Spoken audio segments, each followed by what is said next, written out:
अस्सलाम वालेकुम, this is Faisal from stock बाजार। जो लोग पहली दफ़ा वीडियो देख रहे हैं उन्हें बताता चलूँ कि इस वीडियो के बनाने का मकसद ये है कि आपको आज के दिन पीएसएक्स की एक समरी पेश कर दें।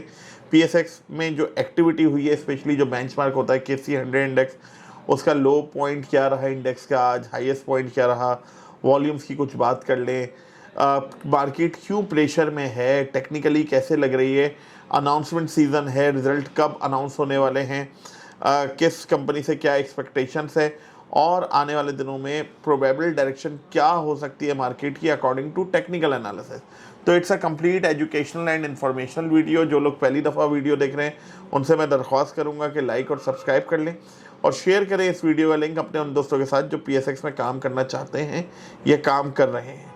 बढ़ते हैं आज के वीडियो की तरफ।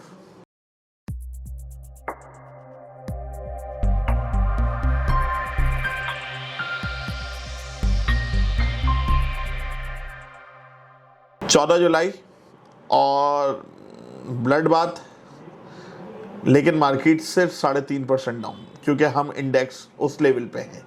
अब ये जो 3.5% डाउन है, तो इसकी वजूहात क्या हैं? किसी बच्चे को भी पता है कि जो दोबारा से कॉन्फ्लिक्ट स्टार्ट हुआ है अमेरिका एंड ईरान, उसकी वजह से and during other Arab countries, उसकी वजह से पैनिक है मार्केट में। बीमार कोई भी हो, शोर कहीं पे भी हो, लड़ाई कहीं पे भी हो, दुनिया के किसी भी कोने में इम्पैक्ट सबसे ज़्यादा पाकिस्तान स्टॉक मार्केट को होता है। अब इसकी जो वजह है वो उसकी, अगर आप सुबह में जो लोग इंटरनेशनल ट्रेड भी करते हैं, PMEX वगैरह करते हैं, तो investing.com वगैरह भी देखें तो एशियन मार्केट्स भी प्रेशर का शिकार हैं। तमाम कैपिटल मार्केट्स एकदम प्रेशर का शिकार हो जाती हैं। उसकी वजह ये होती है कि आपकी जो क्रूड की प्राइस है वो अपसाइड जा रही है। इस वॉर में क्रूड की प्राइस अपसाइड जाने का मकसद है कि आपके मुल्क में इन्फ्लेशन बढ़ जाएगा। इन्फ्लेशन बढ़ जाएगा तो आपका इंटरेस्ट रेट बढ़ सकता है। इंटरेस्ट रेट बढ़ता है तो it's a totally bookish knowledge और थियोरेटिकल एक वो है का, जैसे कहते हैं कि थियोरेटिकल एविडेंट है कि जी जब स्टॉक मार्केट इंटरेस्ट रेट ऊपर जाएगा तो स्टॉक मार्केट नीचे आएगी। तो ये सारी चीज़ें वेल कनेक्टेड हैं। फिर दूसरी तरफ पैनिक सेलिंग भी होती है। हम वॉल्यूम्स की अगर बात कर लें, बैक टू आवर टॉपिक के जी, आज अगर केसी 100 इंडेक्स के वॉल्यूम की बात करें तो 409 मिलियन शेयर्स का काम हुआ है, वेयर एज केसी ऑल में जो है वो 895 तकरीबन 896 मिलियन शेयर्स का काम हुआ है। केसी 100 इंडेक्स का जो लोएस्ट पॉइंट रहा वो 1,73,349, 1,73,350, जब मार्केट 6,577 पॉइंट्स डाउन थी। वेयर एज हाई पॉइंट 1,78,112, जब मार्केट 1,815 पॉइंट्स डाउन थी। यानी through out the day market अपने प्रीवियस डे क्लोज से नीचे ही रही है और आज का जो डे एंड हुआ है वो क्लोजिंग आई है 1,73,518, जब मार्केट 6,408 पॉइंट डाउन है। इट मीन्स कि मार्केट अपने बॉटम के पास ही क्लोज हुई है और बहुत ज़्यादा सेलिंग प्रेशर है। वॉल्यूम्स भी यही सजेस्ट कर रहे हैं कि सेलिंग आ रही है, लेकिन अब ये सेलिंग जो आ रही है ये एब्जॉर्ब कहाँ हो रही है, ये शाम में आप लोगों को 50 लिपि का डेटा देखना चाहिए। अगर कोई सेल कर रहा है तो कोई अपॉर्चुनिस्ट इस वक्त बाय भी कर रहा होगा। हो सकता है ये नियर फ्यूचर के लिए ना हो, लेकिन आने वाले दिनों के लिए हो। केसी 100 कॉन्स्टिट्यूएंट्स में आप देखेंगे जी पूरा ही जो शिफ्ट है वो एक ही साइड पे है। It means 99 companies down side है, सिर्फ एक कंपनी, वो भी यूनिलीवर, उसका अपसाइड है। और इसके अलावा थ्रू आउट द बोर्ड तमाम शेयर्स कंपनीज जो लिस्टेड हैं केसी 100 इंडेक्स में, उन्हें नेगेटिवली कंट्रीब्यूट किया है इंडेक्स के लिए। एंड ये ज़्यादातर जो है बैंकिंग सेक्टर से भी हैं, आपके पास फर्टिलाइज़र सेक्टर भी है, हब पावर भी है और इस तरीके से सिस्टम भी है, और मैपल लीफ जो कि सीमेंट सेक्टर में आता है वो भी है। तो हमने देखा कि मार्केट में प्रेशर है, कुछ अपसाइड के चांसेस नहीं है। यही चीज़ अगर डिस्प्ले हो रही है, हम अपने हीट मैप पे देखते हैं कि सिनर्जी में वॉल्यूम तो बहुत आया। रिफाइनरीज के ऊपर जो एक चल रहा है कि जी रिफाइनरीज अपग्रेडेशन बिल सेनेट में आया है और वो अप्रूव हो जाएगा, उससे रिफाइनरीज को फ़ायदा होगा। वो तमाम चीज़ें भी जो हैं वो कल तक तो एप्लीकेबल थी, लेकिन आज एप्लीकेबल नहीं रह पा रही हैं। यहाँ पे आप देखेंगे सीमेंट सेक्टर हो या कोई सा भी सेक्टर हो, केसी 100 इंडेक्स से आगे ही निकल जाते हैं। केसरी ऑल की बात कर लेते हैं तो यहाँ पे भी आप देखें कि कम बेश हर चीज़ डाउन है एक्सेप्ट आपका जनरल टायर और दाराबाई सीमेंट। इन दो के अलावा आपको शाद नादिर की कोई एक आध स्क्रिप्ट जो नज़र आ रहा है, एमको है, इसमें वॉल्यूम भी 1,80,000 का हुआ है आज।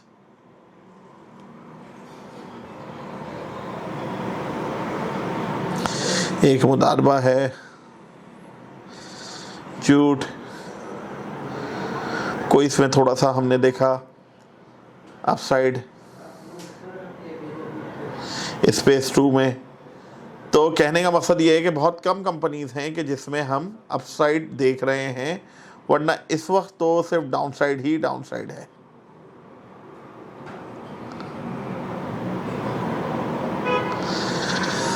अब आ जाते हैं सबसे अहम टॉपिक जो आप लोगों के लिए अट्रैक्शन का बाइस होता है। टेक्निकल एनालिसिस की बेसिस पे मार्केट क्या लग रही है। 1,73,518 पे क्लोजिंग आई है।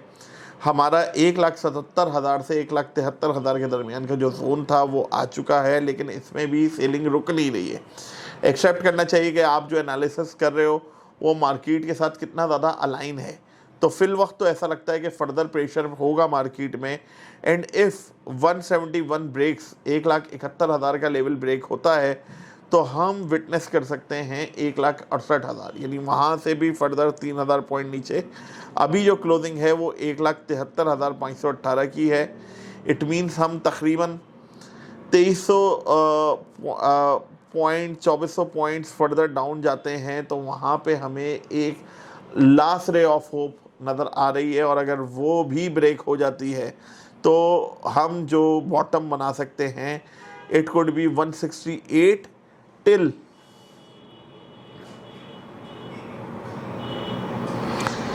1,64,500। अब ये डराने वाली बात नहीं है, घबराने वाली बात नहीं है। होल्डिंग करवें जो आपके अच्छे स्क्रिप्ट्स हैं, और आप अगर एक्टिव ट्रेडर नहीं हैं तो उन्हें होल्ड रखना चाहिए जिनके फंडामेंटल स्ट्रॉन्ग हैं, जिसमें आपको डिविडेंड पे आउट्स का एक क्या कहते हैं एक्सपेक्टेशंस होती हैं। तो इन कंपनीज के शेयर्स में आप इन्वेस्ट कर सकते हैं। हमने देखा था कि लास्ट टाइम भी मार्केट ने जो जंप लिया और रिवर्सल लिया वो बहुत अच्छा था, तो इस दफ़ा भी ऐसा हो सकता है। लेकिन लेवल्स को देखते हुए चलना होगा, सही एंट्री और एग्जिट प्लान करनी होगी। सबसे अहम, शेयर किस सेक्टर और किस कंपनी का सिलेक्ट कर रहे हैं वो हमें देखना होगा, रादर देन के जी हम सिर्फ एक सुनी सुनाई बातों पे काम कर लें। तो ये जो आपको मेजर चीज़ें खुद से सिलेक्ट करनी हैं, तो इट्स बेटर कि आप इंडस्ट्री एक्सपीरियंस लोगों से मशवरा कर लें। और इंडस्ट्री के एक्सपीरियंस लोगों की अगर बात करें तो अल्हम्दुलिल्लाह स्टॉक बाज़ार जो है आपको बेहतर एडवाइजरी प्रोवाइड करता है, since we are SECP certified security and future advisors. तो आपको बेहतर मशवरा मिल सकता है। मार्केट है, दोनों डायरेक्शन चलती है, बहुत सारे फैक्टर्स इन्वॉल्व होते हैं। इस दफ़ा जो है वो जियोपॉलिटिकल से ज़्यादा आफ्टर जो सेटलमेंट था, जो निगोसिएशन हो गए थे, MOU हो गया था, उसके बावजूद ट्रम्प साहब के बयानात से मार्केट ने हिलना शुरू किया। और उसके बाद अब जो हालात नज़र आ रहे हैं उसमें तो मार्केट्स की दोबारा से डाउनसाइड ही नज़र आती है मेजर। तो फिर रिपीट करूंगा कि अगर आपको इस सब में भी एक्सपर्ट ओपिनियन चाहिए तो दिए गए नंबर पर रब्ता करें, सो डैट हमारी टीम आपको प्रॉपर्ली गाइड कर दे कि आप किस तरह ऑन बोर्ड हो सकते हैं। Thank you.